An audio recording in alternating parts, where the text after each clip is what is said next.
Are we rolling? I'm gonna ask my cameraman. Are we rolling? Yeah, we're rolling. Okay, let's go. All right. This is part two of the president's candidate debate. The first presidential debate for 2020. There was a lot to cover, so I had to break it in two. I think it was otherwise it would have been longer than the debate itself. But the overall concept I failed to mention in the first half.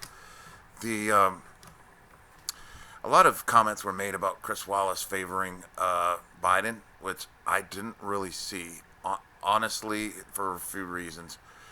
A couple reasons. Number one, Donald Trump doesn't keep quiet. He doesn't sit nicely with his hands folded and wait till it's his turn. That's not. Joe Biden was right. He's not able to do that. That could be good or bad depending on who you are and what your values are. But personally, I think great. That's the guy who I want running the show. But he doesn't sit and wait he makes things happen. So that's my argument. I'm not sure that's 100% winnable. It's arguable for sure. But I'm going to give Chris Wallace a lot of kudos. The other thing is he had probably the toughest job of his career in moderating that debate.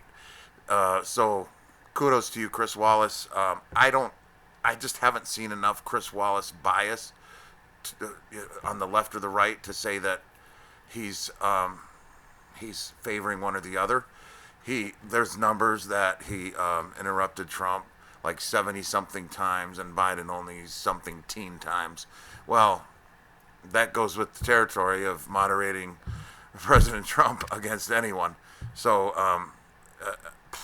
and I think there were some points he actually personally, it seemed to me he believed certain things about President Trump's administration were good and that he wanted to know more about. And personally, I felt like he also gave Joe Biden a fair shake at, hey, what do you have to offer the country? So he really tried to be fair and unbiased on behalf of the American people.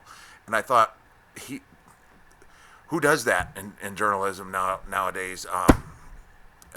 They're usually bent one way or the other. So it was a little refreshing to see Chris Wallace's job well done. He had to moderate a really tough fight. So kudos to him. That's enough on that. Oh, okay. So there were 6 segments. I went back and watched it again because I'm a glutton for punishment. I've been told that before.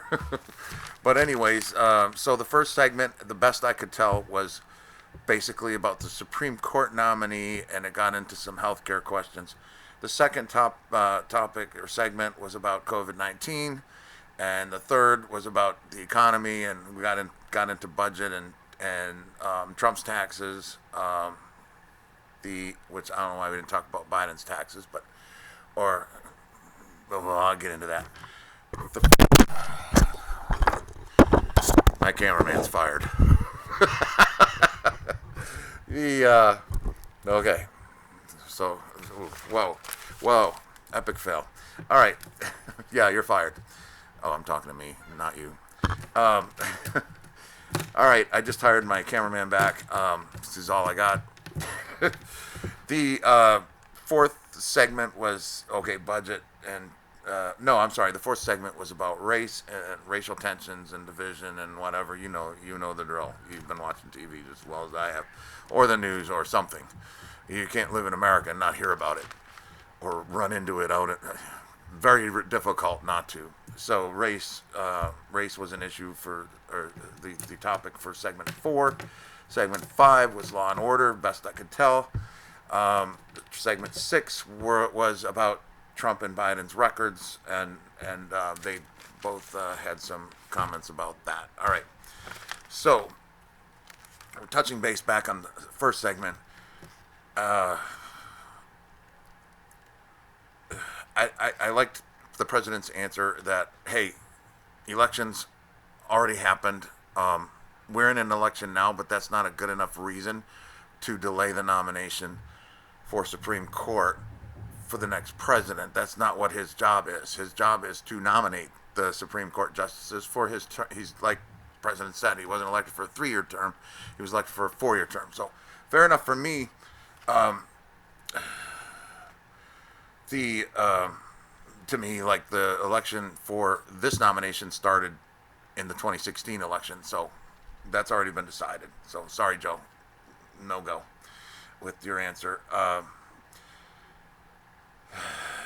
Justices only mandate. I'm sorry. The nominee. I looked it up. Her only thought about that I could find about the Obamacare being unconstitutional was only the mandate. So that's the only part of it that she was concerned with being unconstitutional, and that's been repealed. So all of Joe's talk about Obamacare being repealed and eliminated by the nominee is kind of useless, because that's not what she was talking about ever that I could find. So just checked up on that. There remains to be seen with the nominee I'm sure she'll get questioned on her positions, even though it may not be fair to nominate her as a justice based on how we think she would rule. She needs to be just fair and impartial, but regardless, we don't know yet. We haven't had those hearings, so I guess most of that's speculation. So that conversation in segment 1 got into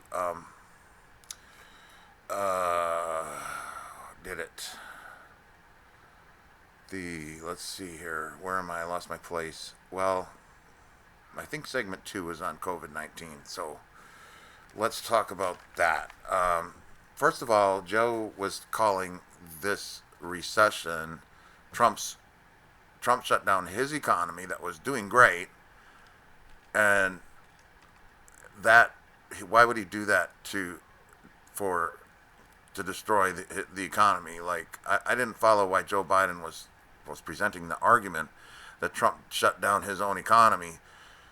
But so the economy that we had before COVID-19 was booming.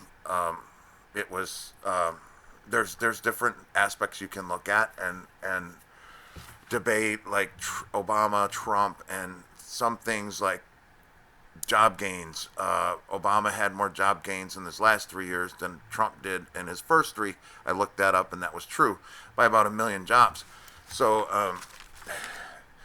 there's also GDP. Now, Trump's GDP is almost 3% average in gains in GDP since he's been elected, and Obama's average was for the last 3 to 4 years was something like 1 point something. So the economy was a bit stronger based on those two metrics.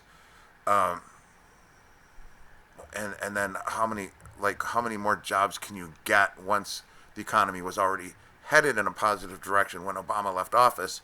They do like to talk about that now, but Joe Biden said it was booming. I don't agree with that, but it was positive to the Democrats' credit, and to Obama's administration's credit. Hate to credit them when they spied on Trump campaign, but I'm trying to be objective here.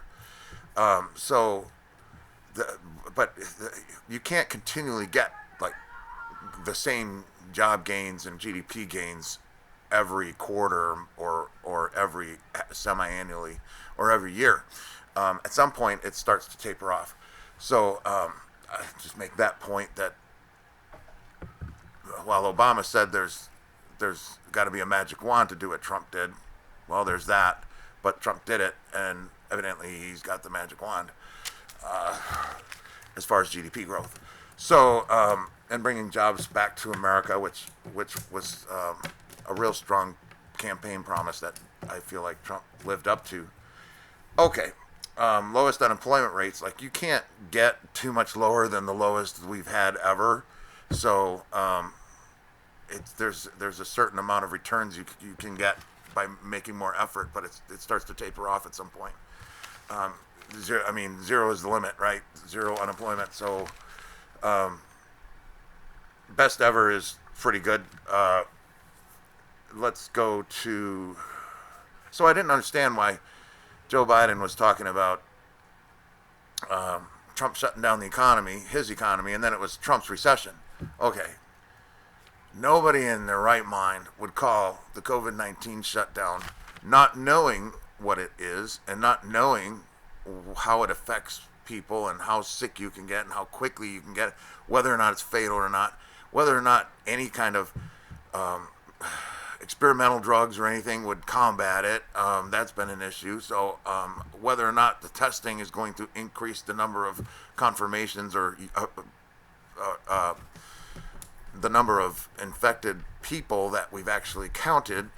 And then there's also been large misinformation on the number of deaths we have in the U.S. Now, I want to bring some numbers to your mind, to your attention about that. So Joe Biden was correct when he said, and Chris Wallace, when they both said that the United States has 4% of the world's population, but we have 20% of the COVID-19 deaths on record.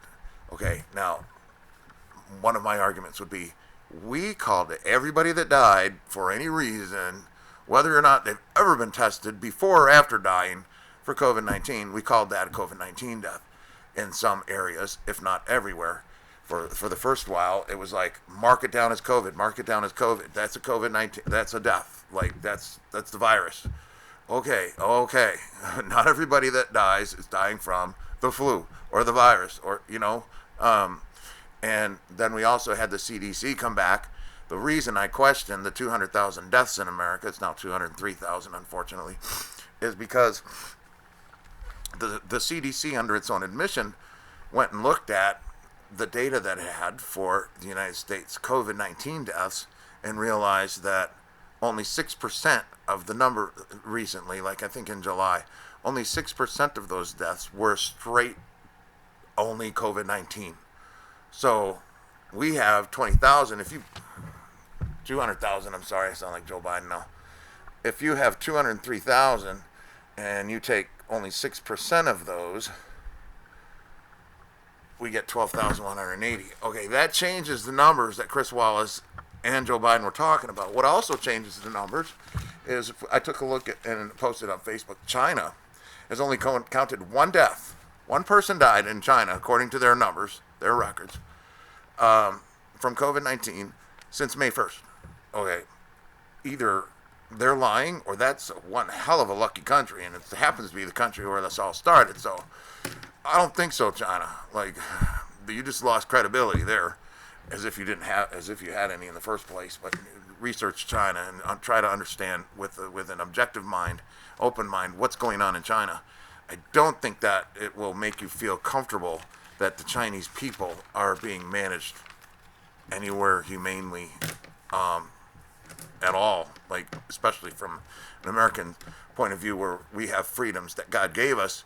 We don't get them from the government. Like, that's the whole point of the Constitution, constitutional amendments, like liberty. That's not ours to take from you as the U.S. government. That's yours. You had it to begin with.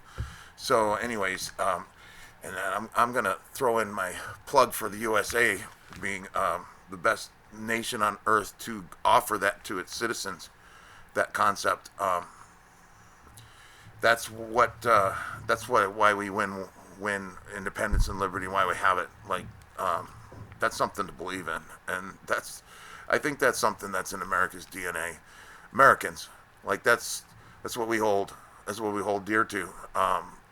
That's being somewhat watered down and disintegrated as best it can be by our enemies, in domestic or foreign. But I don't think you can completely eliminate it unless you completely eliminate Americans, because it's something that we, at least in my generation, in my lifetime, we hold dear to and believe in. Just like this, I think many of us, as strongly as George Washington did. Like, if we had to go do what he did and suffer what him and his troops suffered, we would do the same thing in a heartbeat. It wouldn't be a question. Like, that's America. So, anyways, that's my spiel. That's where I'm coming from. Okay, so India, 1.3 billion people live in India, to the United States 330 million in the latest numbers. India only had 100,000 deaths. Okay, either they're underreporting and the United States is overreporting, or they got really lucky compared to us, because I don't see India as politically advantaged over the Trump administration, or maybe they are. Like, that could be another reason, but you'd have to really burn through some research to convince me of that. But so roughly, they don't have 20%. Roughly, just shy of 10%. Let's see, yeah, just shy of 10%. That would be for India. I think our numbers are more wrong than theirs, but as I just explained about the CDC going to 6% of the total 200,000 deaths being attributed just to COVID. Maybe India's counting them more accurately. I don't know than we are. Russia, 20,000 deaths out of 144 million people. So roughly half the population we have, and 1/10 of the deaths. Again, something doesn't sound right there. Like, either we are overcounting deaths, which CDC basically said we were, or Russia's not counting theirs accurately, accounting for all of theirs accurately. And we get down to China. China won, and like I mentioned, you got one. Oh, how many people live in China? I scribbled. Well, it's in the billions. I don't remember the number. It's at least a billion, but only one death since May. So that percent obviously isn't correct. So when you compare the 20% of the United States infections rate, 200,000 out of 7 million, to the rest of or these other three major powers or populous countries, you get quite a difference. And I just don't see how I can't reconcile that's comparing apples to apples. That's my look at it. So I don't believe in the deaths number in the United States. I also don't believe the accuracy in other countries.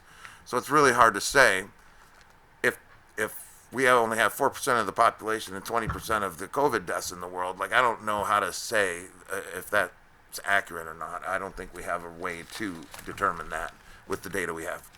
All right. So Biden's answer to how do you deal with COVID-19 is to vote. Like, okay, vote for what? Like, we got to go and vote. We got to try to get this thing working better. Like, Joe has a plan and Trump doesn't, according to him. So, like, vote for what? Like, I didn't follow where that was going. He did make personal appeal to the audience on camera, and he was looking right at the camera, and he was like, well, vote, man, like, do your job, like, Americans, vote, make sure you vote. And it's like, okay, but you're supposed to tell us why. That's what, okay, so I didn't follow that.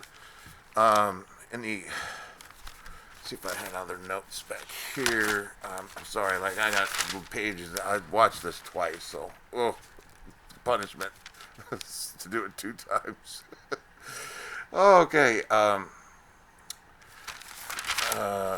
bear with me. And Biden, okay. There's anybody could argue that Trump's been too quiet about COVID-19 or too loud about it in the beginning or at any point in time. You got different ways he did approach it. His reaction to the virus changed over time, which is probably a good thing, because what we knew changed.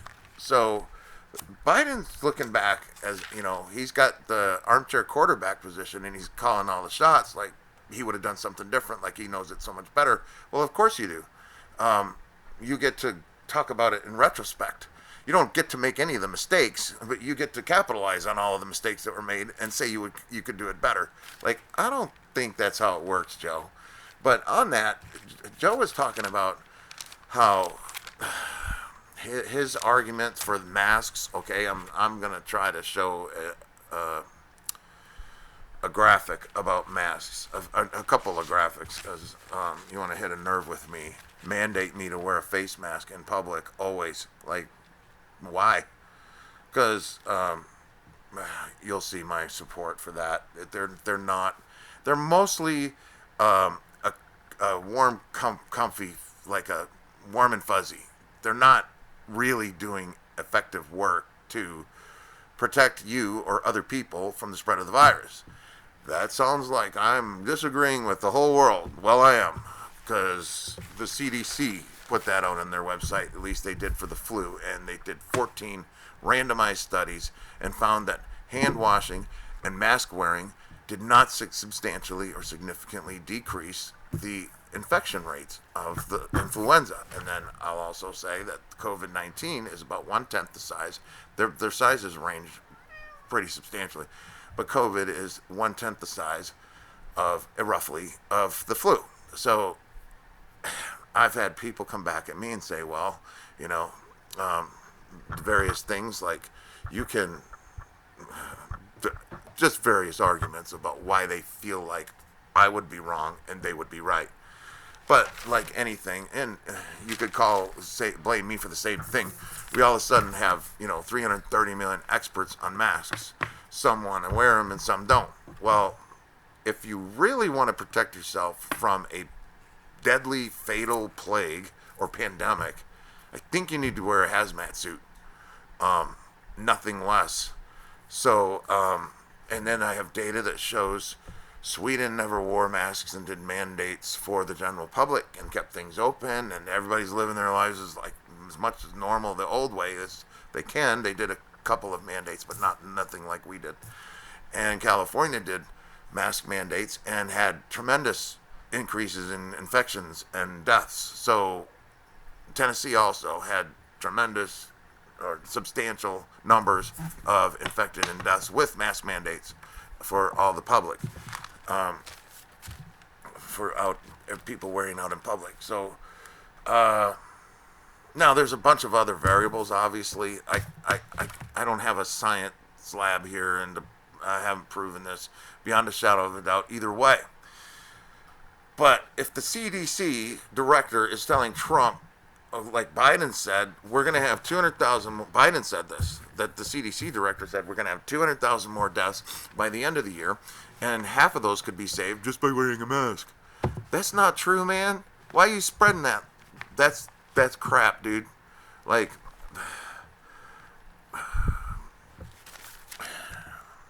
the CDC doesn't say that on its website, first of all.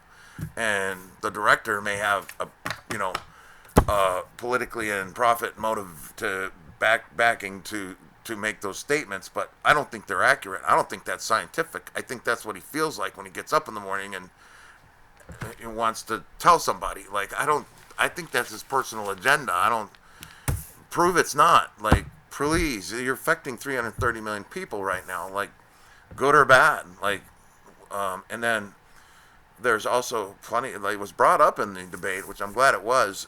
There's plenty of casualties in mandates. Like, the mandates aren't keeping people safe 100%. Like, people are dying because of the mandates. And when we hear about people fainting with wearing masks, people inhaling their own illnesses that they didn't get infected and sick with, but then they wore the mask so it trapped them, and they kept, like the flu and other illnesses that were, it was by innocent bystander to the virus, the COVID-19 virus, but they got ill from something else, and some of them even seriously ill. So there's the alcoholism that President Trump brought up, the drug abuse, the marriage problems, the children. Like, this country has crammed this pandemic crap down our children's throats. Look, people, it doesn't even have a 0.02% fatality rate for the general public. It has a a fair enough chance to be infected. 7 million out of 330. That's a notable percentage. I don't know what it is. I do want to know though. But when you're talking about a fatality rate that's 0.02% of the population, why are we having the conversation? Okay? It's less than that. So, okay, 7 divided by 330. You got 2%. So that's a note. No, 2% infected. Okay, I don't know if I'd call it a pandemic, but I'd call it a serious issue that needs to be addressed. It does not need to be ignored. But when your death rate is 2/100ths, less than 2/100ths of a percent, that's not a pandemic to me. Like, I think to put mandates on the general healthy public over 99.98% of the general public has to be protecting themselves from that. I think we've done a little bit of a disservice to the general public. Even at, I mean, I would even argue at 95% of, it's up to 5% fatality. Well, I'll probably argue when it's 1 or 2%. That's enough to, hey, take some serious changes. Like, but these mandates, man, it's all bullshit. And when it's 0.02%, not even. But okay, so you got a little bit of my rant. But the CDC does say on its website that, and I can show you, and it's still up there, that for its testing of face masks and hand washing. I'm not saying don't wash your hands. That's gross. Wash your hands. But okay. The mandates for when the CDC says that the masks aren't substantially or significantly effective in reducing the spread of the flu, and the flu is 10 times bigger than the COVID-19 virus, I'd ask some questions at least before I was like making everybody like wear masks out in public. And the debate brought up some serious implications of mandates, shutdowns, and mask wearing, and all this nonsense, and the child abuse we're doing to our kids, scaring the hell out of them. And then Joe wants to say that, okay, 200,000 more people are going to die before the end of the year. Okay, it's like that's from the debate to the end of the year. That's not even 3 months. Like, wow. You're going to have the whole year's a number of deaths in 3 months.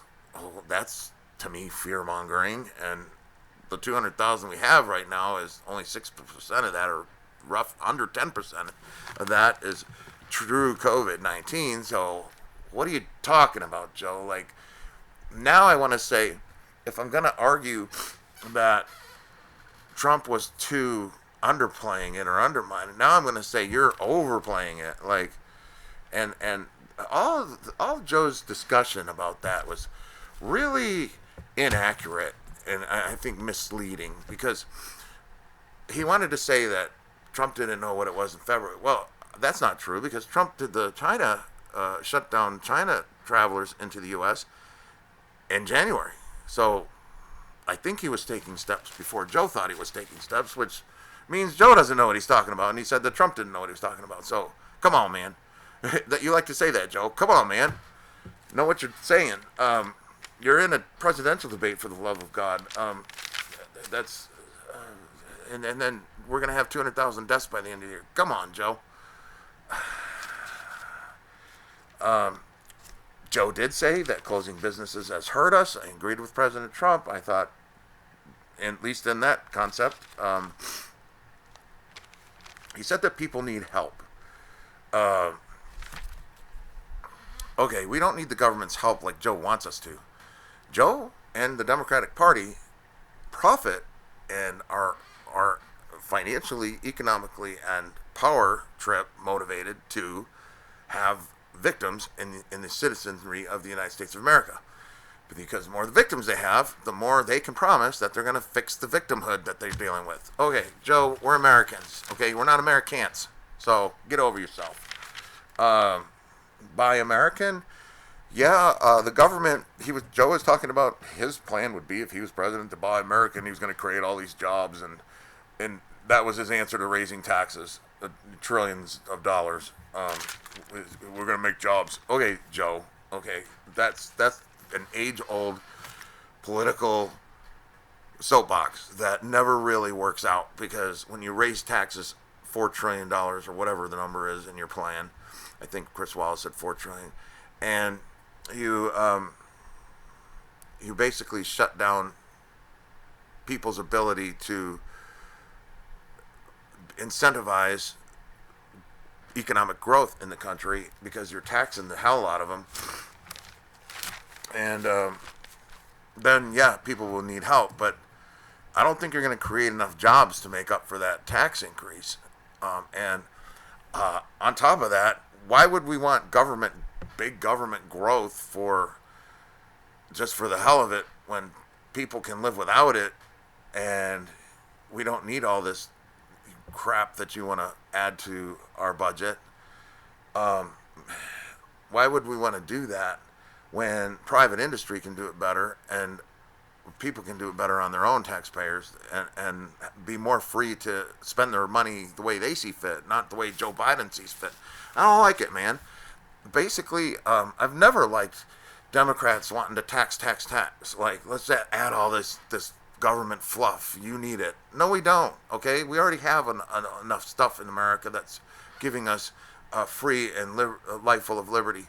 We don't need to add so much to it that you basically sound like Joe Biden, you personally, are going to walk around every night and tuck all of us in. We don't need the government to do that, okay? Some of us aren't victims. Some of us don't need help. Some of us can help contribute to the American project and the greatness of America by doing what we do best. And we don't need government to help us along, okay? I'm not saying government shouldn't help anybody. That's not what I'm saying. But we should be prudent at all this big government stuff. We should be prudent about what government we're signing up for. I don't sound like the Democrat I was in the 80s, so I've definitely gone through some experiences in life that have made me change my mind about some things, and that's one of them. We don't need big government. That's just they're selling you stuff that makes them well off, not you. Okay, who benefits? That's what's a good question to ask. Then Joe was talking about Trump blew it. What did he blow? I mean, what did he do so wrong? Like, I hear the crap in the media. Like, depending on which way the political wind is blowing, they're going to pick something that makes Trump look bad. And then if the wind blows the other direction, they'll get on the other side of that fence and they'll say it's Trump's fault. Okay, I don't know about all y'all, but I've had enough of that. Like, I've asked people close to me, like, and they've gotten very frustrated with me. Some of them don't talk to me, and I'm sorry for that. I'm not trying to create that division, but I'm not at all, like, I don't want to do that ever. Like, but I can't agree with Trump. Never does anything positive. Never, not one thing. Never. Okay, that's a pretty strong statement. Prove to me never, because I can disprove it in a heartbeat. Okay, fine. Trump asked Senator Tim Scott to create opportunity zones to help Black Americans in low poverty or high poverty and struggling areas of our American inner cities. And Tim Scott did that, and they're helping Black Americans in poor neighborhoods like get some kind of help, because the funding that's been going to these cities hasn't been doing that. It's like, ask Kim Klacik in Baltimore. Like, it's a shithole. And so is Chicago. Chicago's been a corrupt, democratically controlled, corrupt city for as long as I've been alive. And it's like the Middle East not having peace. Like Chicago will always be corrupt. LA has turned corrupt. New York City has turned corrupt. So you look at Seattle, obviously we got problems and drama there. What are y'all doing? Like, when you have Trump do some kind of initiative that helps black Americans who are fellow Americans, they're not African Americans. They're fellow Americans. Stop calling them, geez, for the love of God. They're not African Americans. I know one African American. I'm sure he's African American. That's Elon Musk. He was born in Africa and he immigrated legally to the United States, or he's here on visa. One of the two. I don't know. I don't check into his personal business, but I would consider Elon Musk an African American. I would not consider people that were born here and who knows. Kamala Harris. Okay, her parents are not from Africa. Like, okay, so Kamala is part black. Like, why are we doing this? Like, what percentage of black do you have to be to qualify for victimhood? Like, why do black Americans have to be victims? Like, why are we doing that to our fellow Americans? Like, stop. This is, don't get me started with identity politics. You see where I'm going with that. All right.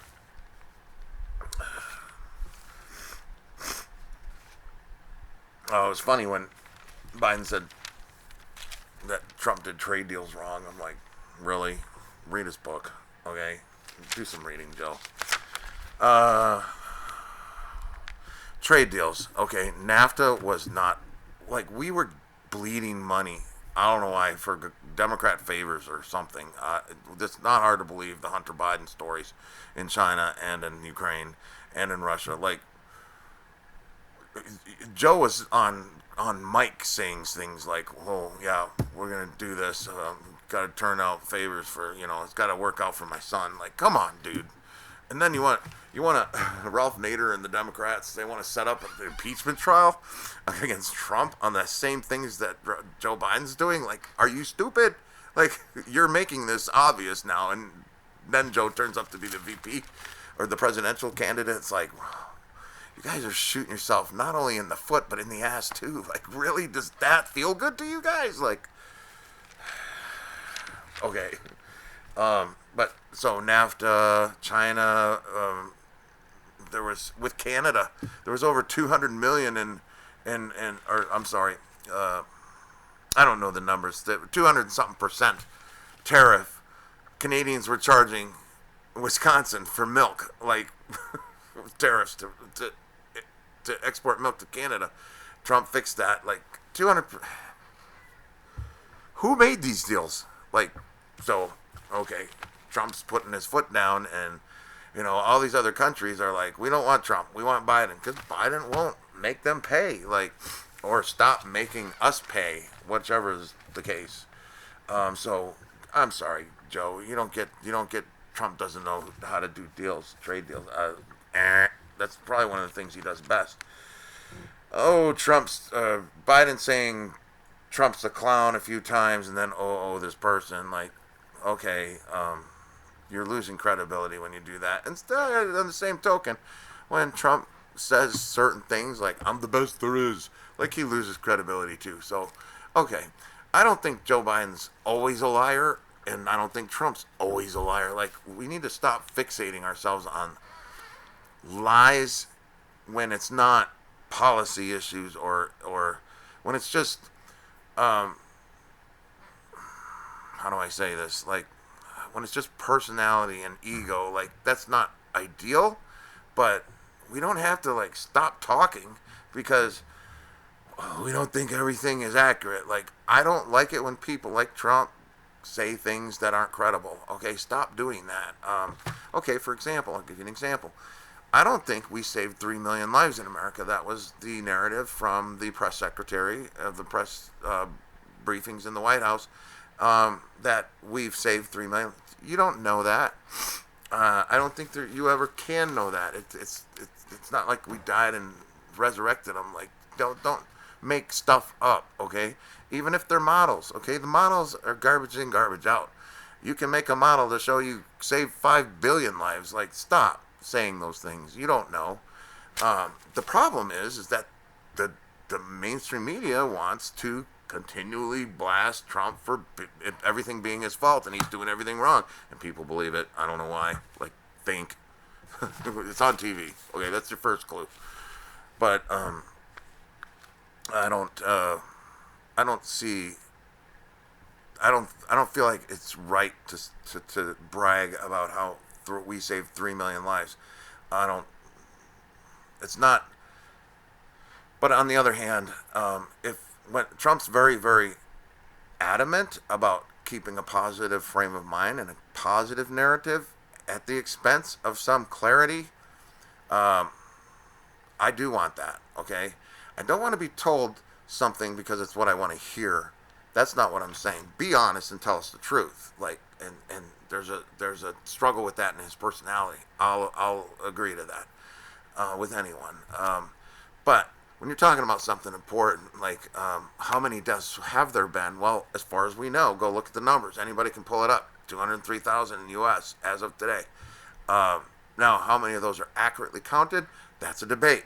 That's arguable. It's not really certain that that's the numbers that represent what we're all thinking. Okay, so then I'm not giving you the politics 101 lesson. You get it. But I do want somebody to talk positively and to think positively and to not generate fear unnecessarily. Well, then as soon as Trump does that, it's going to be called he's taming down. He's not being honest. Okay, no, stop with your crybaby. Yeah, y'all in the White House press conference meetings, y'all sound like the biggest bunch of grown-ass babies I've ever heard in my life. Like, it's and you get an answer and you get it 20 times and you still ask the same damn ass question. Like, I thought you were journalists. Like, all you sound like is wah wah wah almost every time I hear you guys ask a question. Like, it's ridiculous. You're wasting America's time asking these stupid ass questions that grow up. Okay, like, you sound like maybe kindergarten level, like, with these questions you're asking. If I was a news media outlet, I would be firing some asses. Like, be competent, please. Okay. Trump has done nothing. He's a clown. Again, coronavirus is racist. Come on, Joe. Okay, say credibility out the window right there. A systemic injustice. Joe Biden, you want to talk about systemic racism and injustice? I did like what he had to offer, though. He wanted to change the way we do policing. I think that needs to happen. Not because of systemic racism. I have a chart I want to show you. It's like systemic racism in police, law enforcement has gone away last century, a long time, and not recently. Like the 60s, 70s I'm talking about, not 90s and 80s. Like, a long time ago, there was systemic racism, obviously, in the numbers, in the data for police intervention with the public. Now it's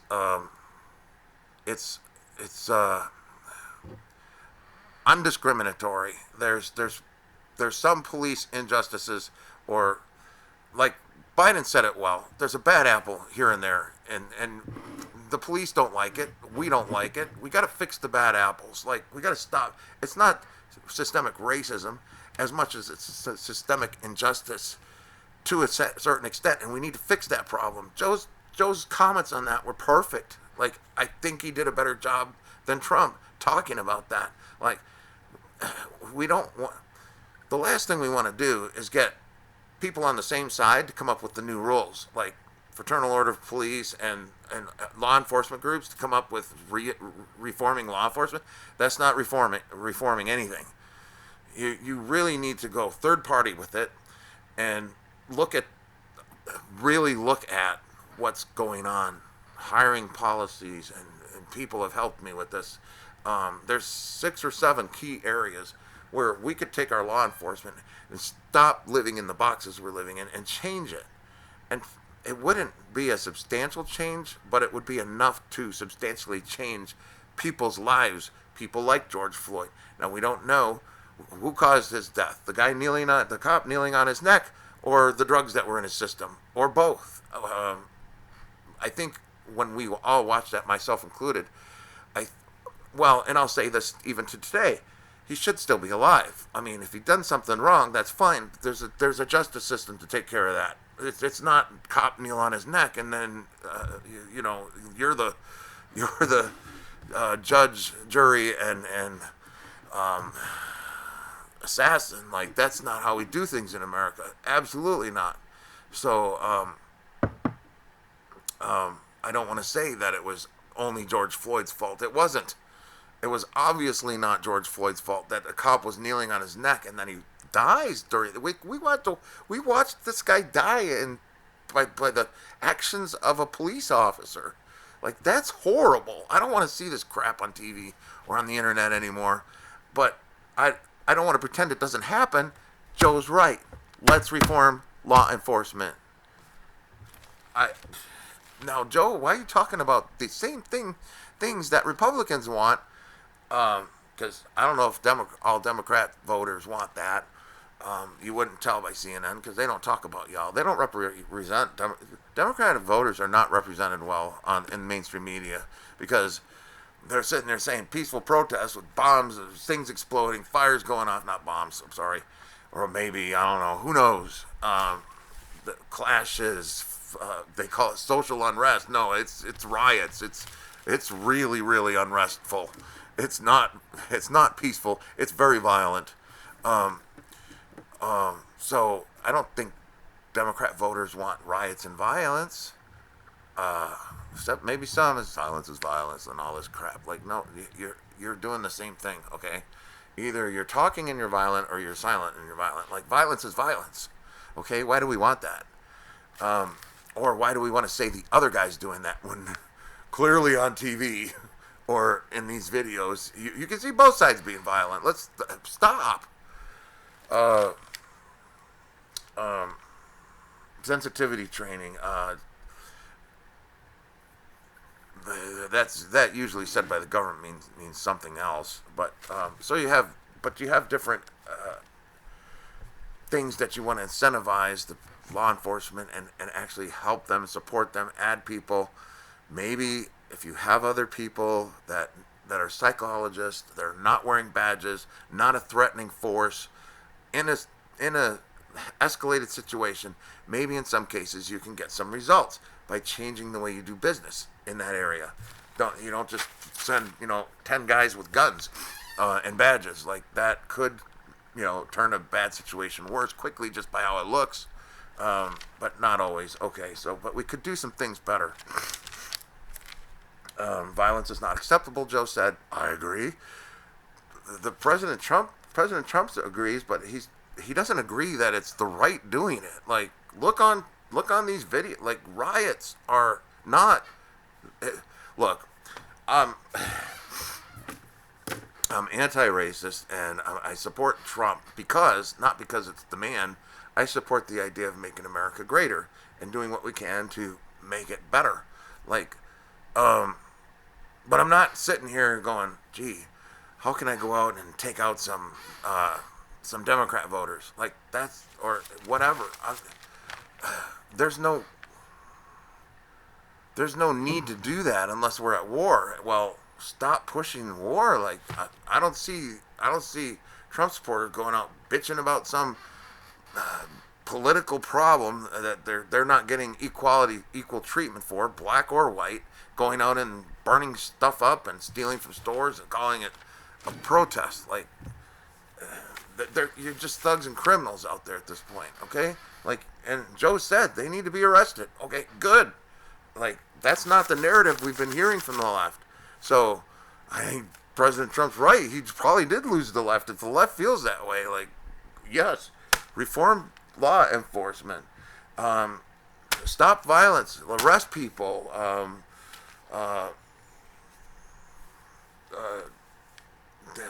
stop the systemic injustices.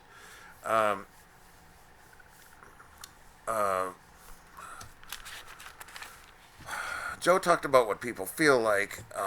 I think that's the whole left's problem. Like, you don't vote because you want to feel better. Like, no politician's going to come tuck us in every night and make us feel better. We got to live with, we got to be adults here and live with reality. It's not, government is going to fix all our problems. Like, and to think that it will, I'm going to argue that's not a good idea. But I'd be happy to debate that. It's arguable. Yeah, Joe said he doesn't want to defund police. Okay, that's not what we're hearing from the left. So if that's what the left thinks, you did lose the left. I don't know. We'll find out. But you can't blame COVID-19 on the economy COVID-19 on Trump. Like, he didn't invent the virus and go shoot COVID-19 guns at Democrats. Come on. Community policing, get to know the community. Good points, Joe. Again, it's funny, and he did say law enforcement. I went back and watched it again. Yes, he did. And I don't know who may or may not like it on the left, but Joe had a lot of great points about law enforcement. I think, like, yes, it's just a few bad apples, Joe. I agree 100%. About the riots, though, he said, well, I don't hold public office now. Okay, that's true, Joe, but can you have an impact? Like, are you afraid to pick up the phone? I mean, if you're a candidate to be, you're the top nominee in the Democratic Party to be, or on the other side of Trump to be the incumbent, to be the president of the United States, call some people. Like, make an impact. I don't buy that bullshit. And just like I don't buy when Trump at the end said the Obama administration left 128 judge seats open. Like, I agree with him. You don't do that. Like, if you leave them open, you suck. Like, you don't do that. Like, clean up house. Do your job. Trump's answer to law enforcement issues was, I want peace. And one of my Democratic-leaning relatives said to me that he really bumbled that question, and I don't think so. I think he wasn't. I think it got to be so theatric, lots of talking and lots of attacks and rapid fire questions and statements made by Chris Wallace and Joe Biden that he didn't make himself clear. He wants peace. He's disavowed hate groups, all of them, numerous times. I hear the argument, well, he doesn't do it until he's forced to. Okay, he's not. His job isn't to stop hate groups only. Okay, his job is to run the country. But I don't see him being a hateful racist or hating on any group or supporting any hate group. But y'all think what you want. That's my perspective. Okay. If you don't agree with me, that's fine. You see things differently. Okay, I don't know why you see them that way, unless CNN told you to think that or watch that or feel that way, but I don't think that's happening. So that's my theory. I'm sticking to it. Man, I'm not trying to change your theory either. You stick to yours. Just make sure I feel like I know what I'm talking about. Make sure you do as well. I would appeal to you. It's for your own good. I'm not trying to convert anybody to my way of thinking, but please use your thought process to understand. Yes, there is a bias out there that's motivated to hate Trump for very strong reasons that I don't like. So I'm not motivated to hate Trump. Okay? If hating America and not being patriotic is your way of living the American dream, I guess I don't agree with you. So, but I would want to know reasons why hating America is a good thing in the media nowadays, or in our culture. Like, I don't think what the sins of 150 years ago, I don't think are good enough. Okay, that was 150 years ago. Give me something else. Okay, if you want George Floyd, well, that's a narrative that he's not. There's not systemic racism in our law enforcement. I don't see those numbers. Okay, there's residual issues from America being racist. I'll never deny that. That's painful for whites and blacks. It's not a good. It doesn't make any of us happy. It's bad. Like racism, there's no good outcome of tribal warfare between ethnicities in our country. That's not how we do. That's not how we will be successful as a nation. And we realized that and shut it down 150 years ago. And mostly whites were the drivers behind that shutdown. Why we want to hear about reparations? Like, who fought for abolition and they were white? Just because you're white, does that mean you have to pay black people? Like, I don't think you have sound logic going on there. Like, who decides who gets what and who pays? Like, good luck with that. Like, now the outcomes. So we have poverty, and we have lots of crime in the black community. We have lots of poverty, lots of drama, lots of problems. Those are outcomes of racism. I believe that doesn't mean that I have white privilege and I should be shut down because I had a better. No, that means we should change the way we treat each other, change the way we live together, change the way we need to create opportunity zones. It's not racist to do that. Helping people that were systemically disadvantaged, like it's the answer to what Black Lives Matter is bitching about. The people that are peacefully protesting Black Lives Matter. We already are doing things. There's things already in place to stop hurting each other, like to stop dividing us, to start uniting us, to help and encourage and be positive and do things that help people that have been historically disadvantaged. And I don't think you do it with just equal opportunity. That's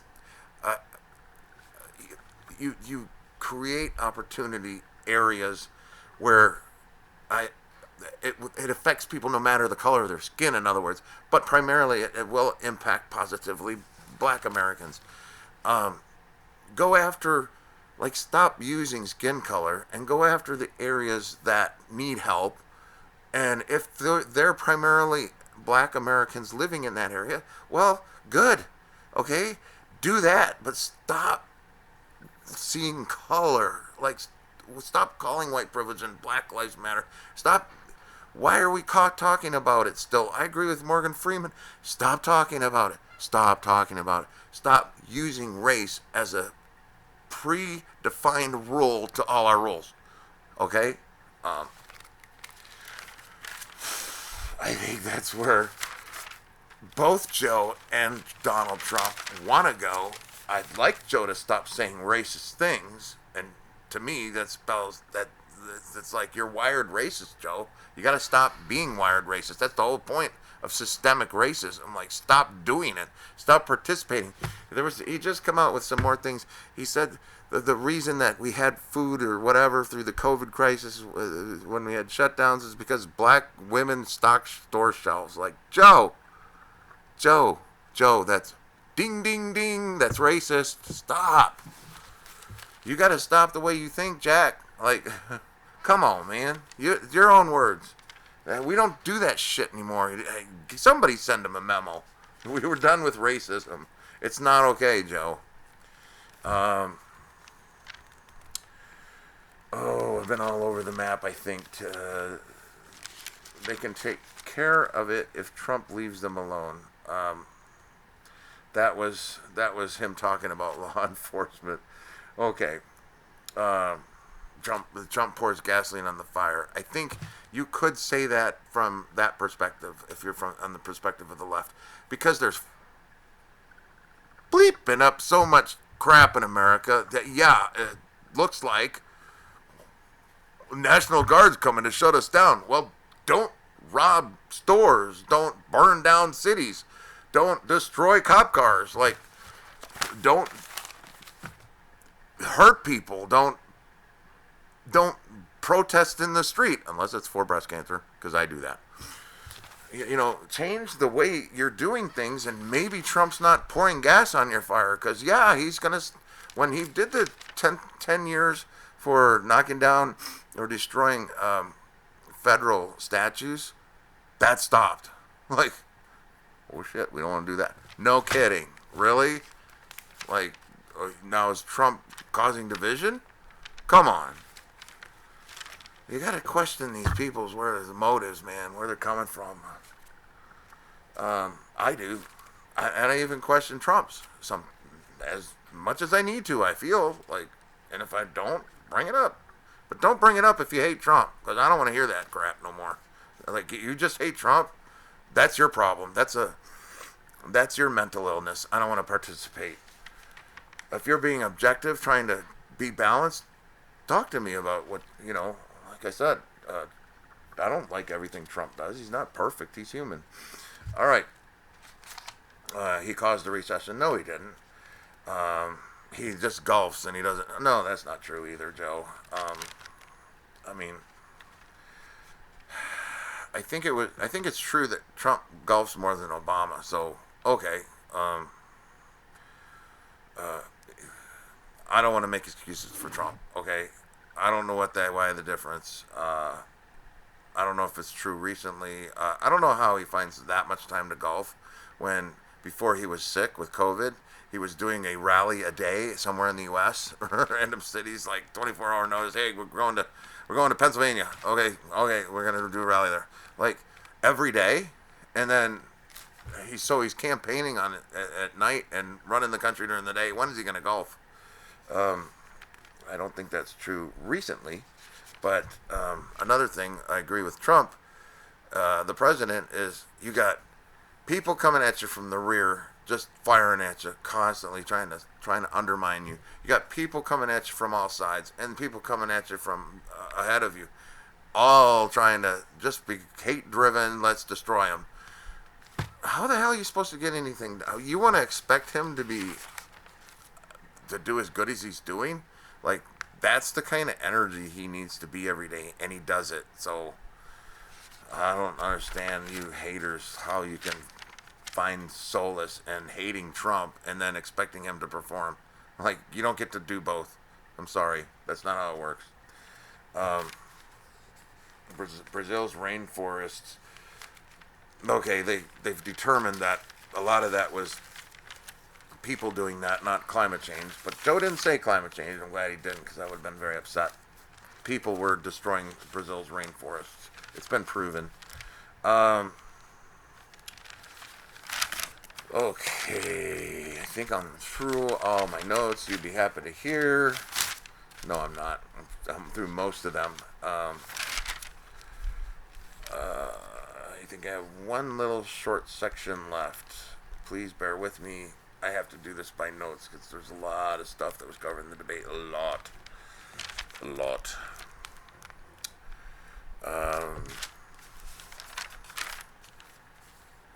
Okay. Yeah. Covered all that. I did start talking about vaccines before in the first half. Okay. I covered all that. Got the COVID. Somebody get me a mask. It's gonna save my life. And everybody and Grandma's life too. People telling me I'm whining about face masks. Really? Okay, clearly you're not informing yourself on reality. Okay. Economy. A couple of points. And the second time I watched it, this is I ended up with 5 pages of notes. So this is the last of my 5 pages. I'm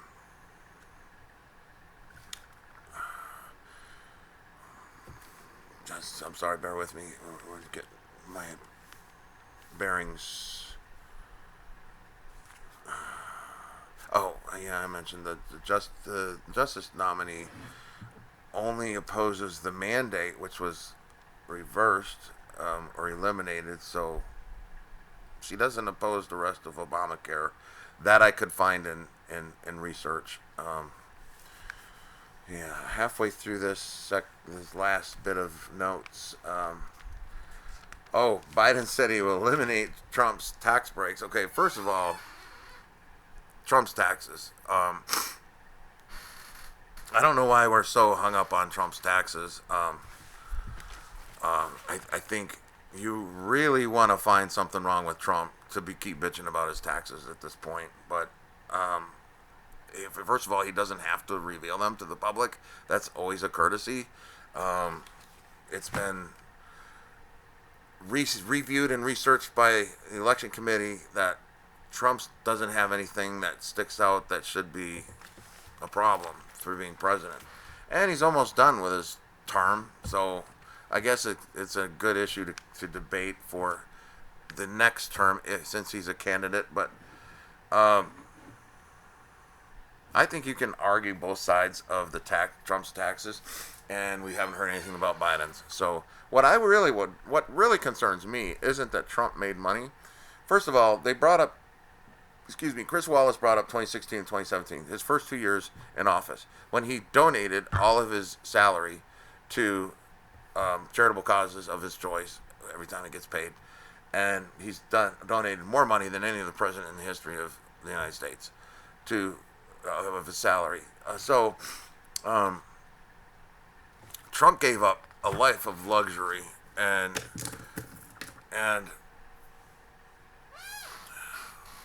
why are we focused on his taxes? Like, the man's, compared to the life he was living as a private citizen, he is suffering greatly.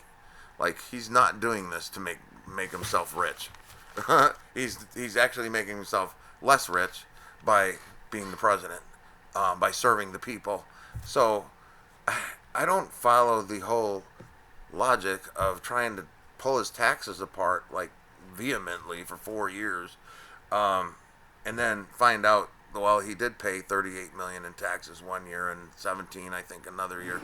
Like, and maybe it was $750 from 2016 to 2017. But I tell you what, if I'm donating a salary of $400 and some odd $1,000 a year as president, if I'm donating that and it's illegal, or an IRS, if it's in 2016 and 2017 and charitable contribution, it falls under however much of it does. I don't know. I should know, but I'm studying that now. Yes, you're welcome. I'll know someday. But if he's getting deductions for it, like, maybe if you're not paying taxes, either you're getting tax breaks legally, or you're making money, or you're not making money. So he's under the same IRS code as everybody else. Like, why do we care? Like, the IRS is auditing him. He actually said that. That's why he's not giving his tax returns, because it's under audit. So why do we care? Like, y'all act like the IRS is going to do their job. I'll assure you of one thing. Make no mistake, the IRS is going to do their job in collecting whatever taxes Trump owes. I'm 100% confident of that. So I don't worry about his taxes like y'all do. Like, it doesn't. I get sleep at night over that issue. Especially 2016 and 2017. The man donates his salary, $500,000 almost a year. So, really? Wow. Okay. Biden said he's the racist. He's done virtually nothing. Okay, Joe, coming from you, the racist things that you continually, and still to this day, there's another report out today, like I said, about what black women stocking shelves. I don't think you get to decide about that, Joe. You do not get to decide whether I'm white or black and who I vote for. So I hope Black America understands that. Joe Biden doesn't decide who you vote for. I don't care if you're black or not. That's not Joe's job. It's your right. You're an American citizen. You get to choose. Always. Trump and Biden's records. So the last notes. 91%, Trump mentioned, of veterans that have to deal with VA hospitals, healthcare, and for veterans are approve of what Trump's done. We heard the horror stories before his election, and it was really an easy, low-hanging fruit target for for President Trump to deal with. Like, it was so disastrous. It needed attention, and he gave it the attention. So overall, I feel like it was actually surprisingly pleasantly surprised. Most, at least a substantial part of it, Joe and Donald debated the issues, and I'm kind of glad. Chris Wallace dealt with oh, I can't call both these guys maturely politically correct, but you know what? I'm glad.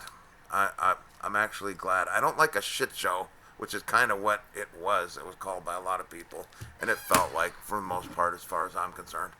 But we can clean up some things. Like, we don't need to call each other clowns. We don't need to attack each other's personal family members. Um,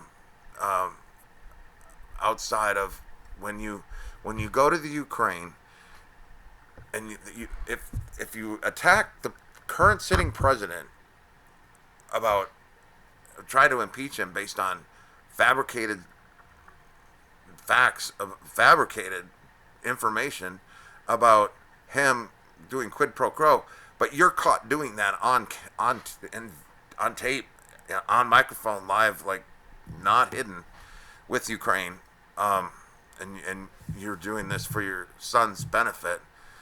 You kind of can't ignore bringing the son into it, Joe. Like, you kind of set yourself up for that. Like, Hunter Biden has no business being a senator in China or in the Ukraine. Like, that's, you represent the whole country, not your son, when you're there. So, quid pro quo Joe, like, you can't do that shit, man, and not expect it to come up in a debate. But then to bring Trump's family into it, and we start bringing families into it, I don't like that. I don't like it when it was done to the late John,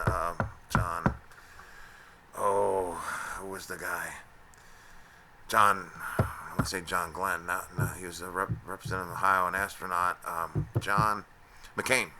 I don't like it when, or when it was done to Ted Cruz, or I don't. Let's not go there. That's not even classy. It's not okay in politics. But I don't want to be politically correct. Still, go at each other. Like, don't feel like, don't be the old style politicians. Read my lips. There'll be no new taxes when you have no. Joe Biden doesn't have anything to say about if he's president or not. He doesn't have anything to say about Obamacare or Trump care or Biden care, because that all Obama didn't even, like, that laws are made in Congress. Like, the president doesn't do that. So you can be an influence, but come on. So let's just understand that. But there's things Trump can do and there's things he can't do. Like, there's three divisions of government, like, that was made from the start: legislative, judicial, and executive. Like, you can't do all three as the president. Like, and when Trump starts talking like that, or Obama did, no, you're not a king. That's not how we do things here. So if we clean it up a little bit, but I don't like politically correct. This debate, I thought, brought out. Joe was prepared, man. He had a few bumbling moments from what I think is current is condition of his health, but he got through that really, really strong. I was pleasantly surprised. Joe showed up. He made it a debate. Like, kudos, Joe. That's all I'm going to give you, because I ain't voting for you, Jack. All right. Good debate. I don't think anybody enjoyed it, so I'm not going to hope you did. But it was interesting. We say interesting in the South. We don't mean it's good. But glad to talk about it with you. If you hung in there and you're watching, thank you for your support. Hi, Mom and Dad, and we'll see you next time. Okay, cameraman, do your thing.